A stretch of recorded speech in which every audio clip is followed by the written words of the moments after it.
if you don't believe in the words of Krishna, if we study as a literary thesis and then throw it away, that is not faith.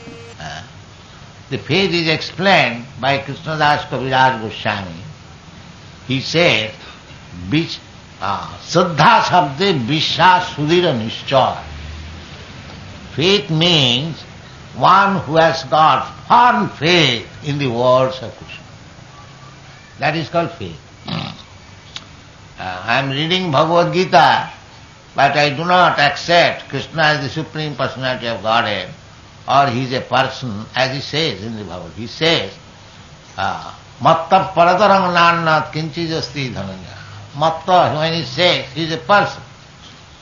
So Krishna says that there is no more better personality or better, superior existence than myself. Manmanam bhavamad bhakta madhyadimang namaskuru. He says, me, mamevaja prapaddante, mayami tang taranti. Aham sarvasya, aham, me, I. He says everywhere. Therefore, Krishna is person. Krishna is not impersonal.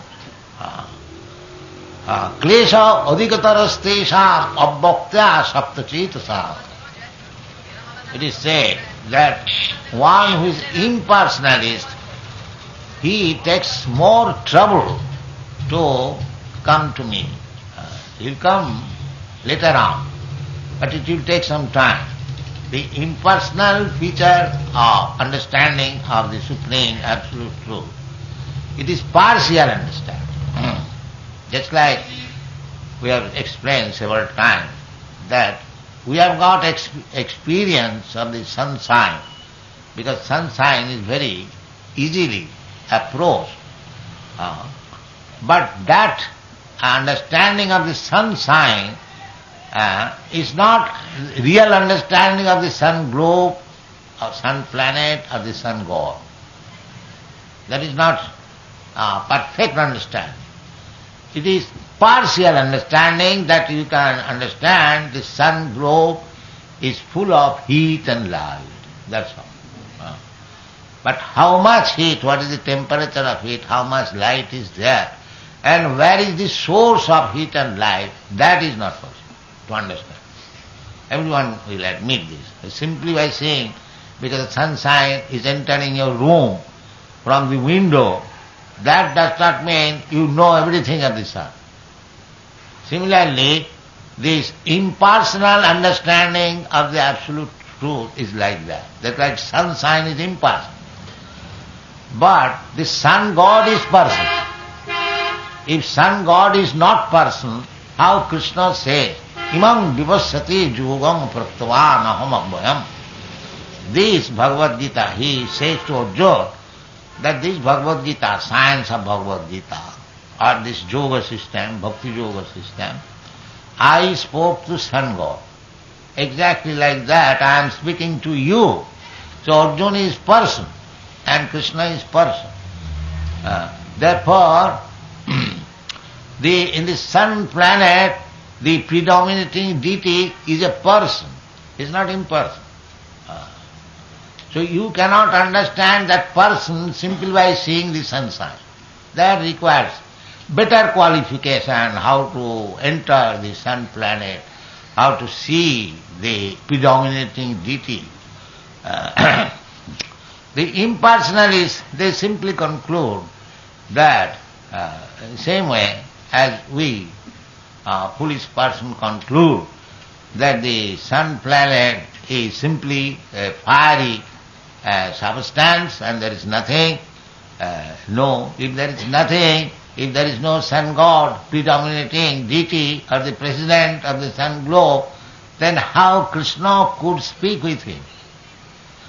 In the Bhagavad Gita it is said, Aham vivassati yugam praktava. Just like we talk, we are talking with you. We are not talking in the sky, vacant. We are talking with persons. These are intelligence, these require intelligence. So, now we can imagine how the sun god can be person.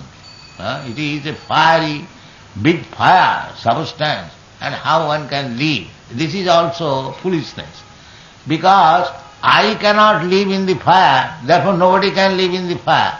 That is my foolishness. And my body is not so made. Just like you cannot live in the water. It does not mean that there is no living entity in the water. It requires intelligence.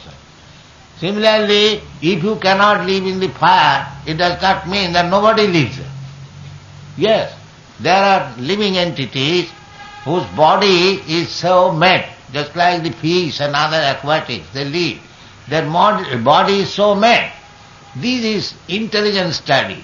Otherwise, if you simply compare with my intelligence, my position, my circumstances, and we conclude all others like that, that is blindness. That is not blindness.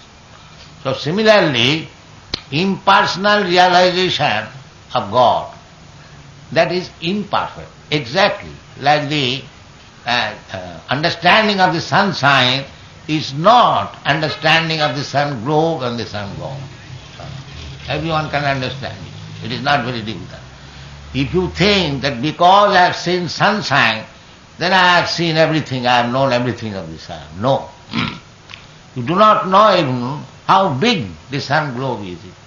And when you read books, when you read scientific books, you can understand it is 1400 times bigger than this planet. So ultimately, God is person, is not impersonal. Impersonal understanding is imperfect, partial understanding.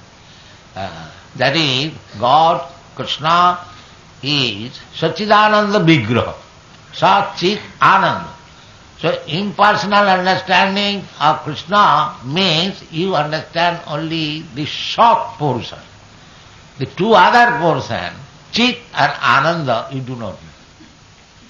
You do not know. So, if you understand Krishna, then you understand the impersonal Brahma realization and localized Paramatma realization.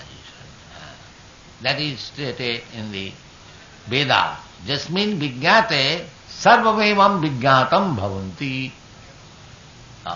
If you simply understand Krishna, then you understand the other two features. Because Krishna is Ananda. You see Krishna's feature. He is not thinking, taxing his brain, how to do this, how to do that. No. He's Anandamaya. Anandamaya is playing on his flute, and Radharani is there. He is in ecstatic Ananda. Alladini Shakti.